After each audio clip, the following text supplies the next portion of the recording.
Very good afternoon to all of you my dear students. चलिए start करते हैं हमारा आज का ये नेक्स्ट क्लास, जिसमें हम लोग पढ़ेंगे हमारे एक नेक्स्ट टॉपिक को, that is the crop protection management.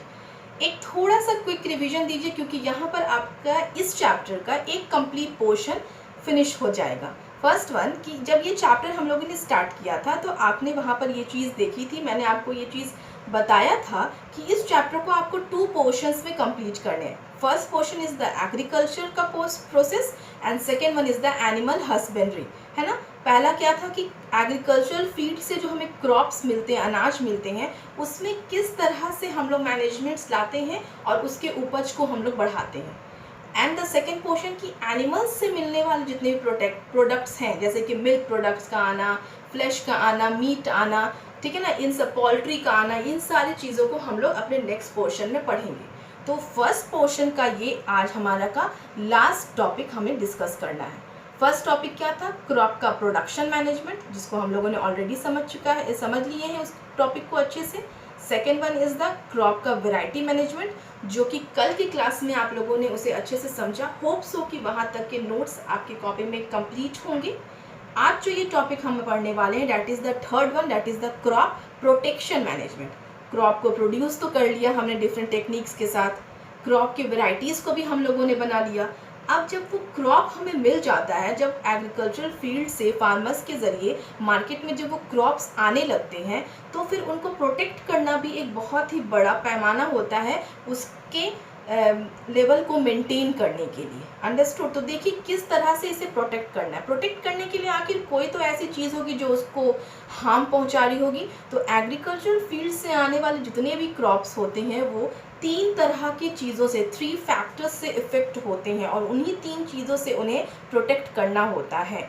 And वो 3 फैक्टर्स क्या हैं? फर्स्ट वन इज़ द हमारा होता है weeds, second one is the insect pest, कीड़े मकोड़े जिसको हम कहते हैं, and the third one is the disease. ठीक है ना, प्लांट्स को भी डिजीज़ होते हैं। तो एक एक करके हम लोग इसको समझते हैं। What are the weeds? Weeds जो होते हैं, they are the unwanted plants that grown up in the fields.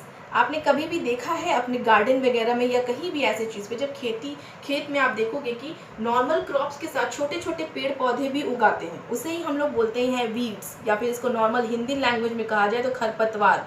Understood? तो इसी नॉर्मल स्मॉल अनवांटेड लीफ को या प्लांट को क्या किया जाता है? वीड्स के नाम से हम लोग जानते हैं। ये क्या करते हैं? ये मेन क्रॉप्स के साथ कंपटीशन करते हैं। किस लिए? सॉइल में जो प्रेजेंट न्यूट्रिएंट है वो उसको एब्जॉर्ब कर लेते हैं, सनलाइट को ज़्यादा एब्जॉर्ब कर लेते हैं, वाटर को ज़्यादा इनके पास कैपेसिटी होती है कि वो ज़्यादा से ज़्यादा अमाउंट ऑफ वाटर को एब्जॉर्ब कर लेते हैं। तो इससे क्या होगा? तो जो मेन क्रॉप जो हम उगा रहे हैं उसको वो न्यूट्रिएंट्स, वो वाटर मॉलिक्यूल्स, वो सनलाइट का उतना प्रोटेक्शन या फिर उतना चीज़, वो अमाउंट नहीं मिल पाता है। तो इन वीड्स से इनको क्या करना रहता है? इसको रिमूव आउट करना रहता है। सेकेंड, अब देखिएगा सेकेंड फैक्टर क्या होता है क्रॉप्स को प्रोटेक्ट करने का? सेकेंड वन होगा इंसेक्ट पेस्ट। बहुत काइंड्स ऑफ इंसेक्ट होते हैं, पेस्ट होते हैं, जो कि क्या करते हैं? ये 3 तरह से हमारे क्रॉप्स को डिस्ट्रॉय करने की कोशिश करते हैं। पहला, उस तरह के इंसेक्ट होते हैं जो कि क्या करते हैं? रूट्स को, स्टेम को और लीव्स को क्या करते हैं? कट आउट कर देते हैं अपने स्प्रिंकल के साथ। अपने जो आगे के जो उनका माउथ पार्ट होता है, उनके पास एक स्प्रिंकल होता है, निडल लाइक अपीयरेंस होता है, डंक जिसको हम कहते हैं। उससे वो उस पर मार के उसके तने को, उसके स्टेम को, उसके रूट को, उसके लीफ को क्या कर देते हैं? सड़ा गला देते हैं या फिर उसे ख़त्म कर देते हैं। सेकेंड तरह के अनदर इंसेक्ट क्या होते हैं? They are the suckers. Leaf में प्रेजेंट या स्टेम में प्रेजेंट जो सैप होते हैं, वाटर मॉलिक्यूल्स होता है जिससे फ्रेश लीव्स होते हैं, उस सैप को वो क्या करते हैं? जूस की तरह चूस लेते हैं। ठीक है ना, ये सक कर लेते हैं। अगर जब वो प्रेजेंट मिनरल्स या वाटर को सक आउट कर लेंगे तो प्लांट क्या हो जाएगा? वो अच्छे से ग्रो नहीं कर पाएगा। And the another one, they are the borer. ये फ्रूट्स पर या फिर फ्लावर्स पे क्या करते हैं? बोर कर देते हैं, छिद्र कर देते हैं, छेद कर देते हैं, जिस तरह से वो फ्रूट और वो जो सब्जियां होती हैं, वेजिटेबल्स होते हैं, वो यूज़ के लायक नहीं रहते हैं। थर्ड जो फैक्टर होता है जो कि प्रोडक्ट्स को इफ़ेक्ट डालता है, that is the disease. Disease जो होते हैं वो भी इन एयर बॉर्न हो सकता है, वाटर बॉर्न हो सकता है, सॉइल बॉर्न हो सकता है। कुछ इंसेक्ट की वजह से इन प्लांट्स में डिजीज़ हो सकते हैं, डिफरेंट काइंड्स ऑफ, जैसे कि कभी पत्ते ख़राब हो जाते हैं, कभी फल जो होते हैं डिजीज़ होने की वजह से जो जितने भी फ्रूट्स होते हैं वो सड़ गल जाते हैं। तो ये 3 मेन फैक्टर्स हैं जिससे हमें अपने क्रॉप प्रोडक्ट को क्या करना है, प्रोटेक्ट करना होता है। First one is the weeds, second one is the insect pest and the third one is the disease. अब किस तरह से इसे प्रोटेक्ट किया जाता है, इसके लिए डिफरेंट काइंड्स ऑफ टेक्निक है। जस्ट लाइक सबसे इम्पॉर्टेंट टेक्निक जो होता है वो हम लोग फंगीसाइड्स को इस्तेमाल कर सकते हैं, पेस्टिसाइड्स का इस्तेमाल करते हैं। पेस्टिसाइड्स क्या होता है, साइड्स वर्ड्स जो होते हैं वो उनको मारने की दवा जिसको हम कहा जाता है, जिससे उनको क्या कर सके, किल किया जा सके। वीड्स को कैसे हम लोग डिस्ट्रॉय कर सकते हैं, मशीन को चला देते हैं या फिर हाथों की ज़रा उसको प्लफ आउट करते हैं, ठीक है ना। जब भी हम क्रॉपिंग करें तो हम देखेंगे, ये फार्मर्स ये देखते हैं कि फील्ड में कोई एक्स्ट्रा अनवांटेड प्लांट तो नहीं है, या तो फिर उनके ऊपर ट्रैक्टर चला करके उसे मैकेनिकली निकाल दिया जाता है। अगर कोई इंसेक्ट या पेस्ट है तो उसे इंसेक्टिसाइड, पेस्टिसाइड्स, फंगीसाइड्स का इस्तेमाल करके, छिड़काव करके उससे बचा जाता है। And the another one disease है तो उसके लिए भी किसी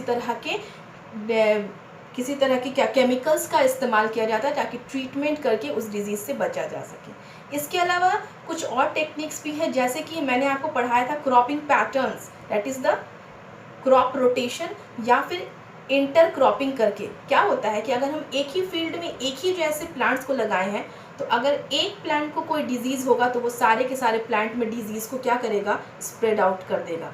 तो अगर इंटर क्रॉपिंग होगी कि कुछ 2 रोज़ जो है किसी और प्लांट के हैं एंड देन बीच में कोई और प्लांट है, फिर कोई और नया प्लांट है जो यहाँ पहले था, तो क्या होगा, ये डिजीज़ स्प्रेड नहीं हो पाएगा। तो इंटर क्रॉपिंग करके या क्रॉप को रोटेट करके जब हम लोग फील्ड में लगाते हैं तो इस तरह के प्रॉब्लम से क्या होता है, इसको सॉल्व आउट किया जा सकता है। So this is all about today's class, और यहाँ पर हमारे इस चैप्टर का एक पोर्शन फुल्ली कंप्लीट हो रहा है। यहाँ तक कि नोट्स को आपको फुल्ली प्रिपेयर कर लेना है। नेक्स्ट जो क्लास हमारा होगा डैट इज़ मंडे पे जो हम लोग क्लास डिस्कस करेंगे, वहाँ पर हमारा इस चैप्टर का एक नया टॉपिक शुरू होगा, that is the animal husbandry. Hope so कि यहाँ तक की क्लास को आप लोगों ने बहुत ही अच्छे से अंडरस्टैंड किया होगा। We will meet soon in our next class. Take care, stay at home and eat healthy.